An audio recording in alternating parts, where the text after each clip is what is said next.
So bunch of dudes.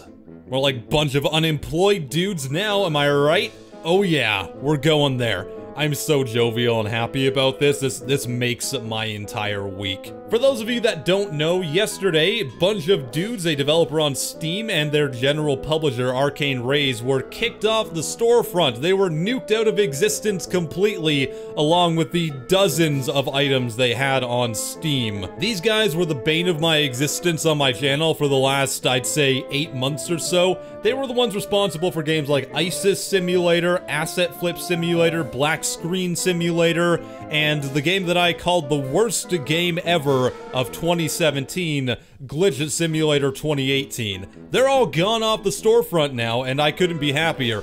This is the same developer whose games I recreated within 10 minutes or less and posted for free on itch.io. If you want to play those, by the way, you still totally can. There's links to those in the description, because you can't play their versions on Steam anymore, oh Nelly no. So late yesterday I was sent an image from Surviolent Death, a guy that I talk to quite often from Sentinels of the Store, basically showing a giant list of everything that ArcaneRaise and BunchOD00dz had made, all getting removed from the store. That includes all their games and all the DLC. So why did that happen? What was the point of removing all that stuff? Well, I think there's a couple reasons for it. So the first and most obvious one to me is, as you probably know, if you follow my channel, if you follow any other channel on the internet right now, you know that Valve is currently releasing, or released a statement the other day that basically outlined their stances on games that are allowed on the Steam storefront. This was in response to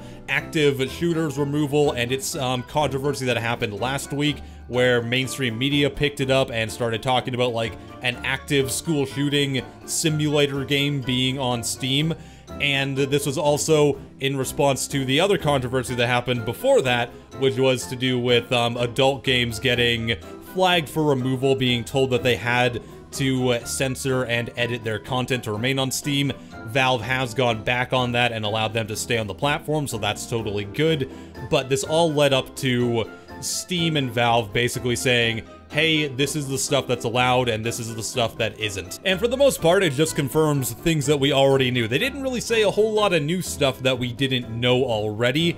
The biggest takeaway is that they officially clarified that they allow basically everything on Steam, except for stuff that is obvious trolling, air quotes, I don't know exactly what that means, and illegal stuff. So you can't put illegal things on Steam, and you can't make obvious troll attempts when you're putting games up on the platform, because, you know, there has to be some sort of limit. Other than that, they're kind of good with like a free market scenario like we've been seeing.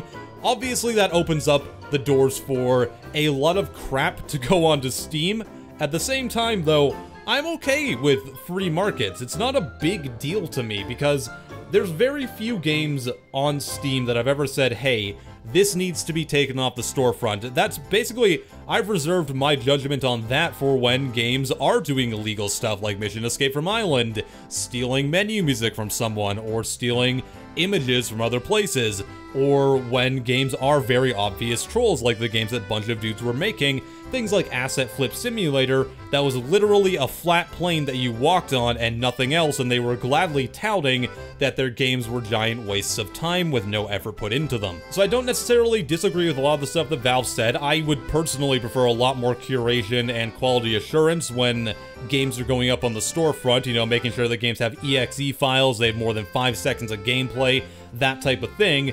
But I mean, at least they do admit that they have to take some stuff down as like the most bare minimum of curation. And that seems to be what happened here. We don't know all the details about it yet. My assumption is that Valve saw these games. They were probably already aware of them. They've probably seen, I don't know, my videos or any of the other people that covered the game, like Jim Sterling, whatever websites covered them, that type of stuff too. They probably said, hey, these are obviously extremely trolly games that are made for no purpose to actually be a video game. All they exist for is to trigger people, basically. So they axed them off of the storefront, and then they happen to have like a billion different titles, so you see this giant list of stuff that was removed, and they're all gone forever. That's good. That's a step in the right direction, because these guys were not making video games in order to be creative, in order to even make money. They seemingly just wanted to make products that they knew sucked, and they wanted to trigger as many people as possible. In fact, I'd stopped covering their games altogether because I just didn't want to feed their trolling anymore, because it was getting very obvious that they were targeting YouTubers and media outlets like mine that wanted to talk about like cruddy games on the Steam store. By coincidence too, Jim Sterling had uploaded a video talking about AIDS Simulator, a game that was part of BunchOD00dz library, and this was like earlier in the day before all their games got taken down. A lot of people are saying that his video talking about Steam being responsible and technically supporting games like that on the storefront is directly related to these games getting removed, and we don't have any evidence to support that.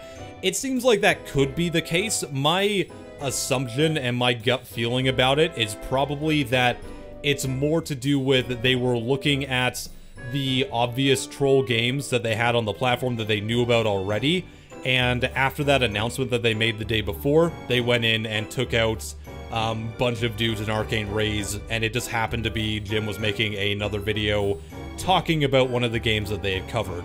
It's entirely possible it was part of it too, and I'm sure that Valve does pay attention to videos like that, so, you know, it may have played a little bit of a part in it as well. So what does this mean for other games potentially getting removed off the storefront? I mean, there's obviously a ton of crap on Steam, like a ridiculous amount at this point. It's kind of overwhelming. I'd say that not a whole lot is gonna change. I don't think this is necessarily Valve being like, hey, we're doing more curation. I think they wanted to make a point, and they probably have these guys in their sights for a while to remove them off the storefront. This isn't gonna lead to a ton more developers getting ousted for making poor quality games. It's probably gonna be reserved to what it likely has been in the past, where, like, you see games like, all of Berdiev's stuff, like Pickled Rick, get removed, and, like, all the publishers and developers around that whole sphere. It's probably just along those kind of lines again. So we're looking at things that are obviously being involved in the Russian gray market, trying to sell off keys for revenue and stuff like that.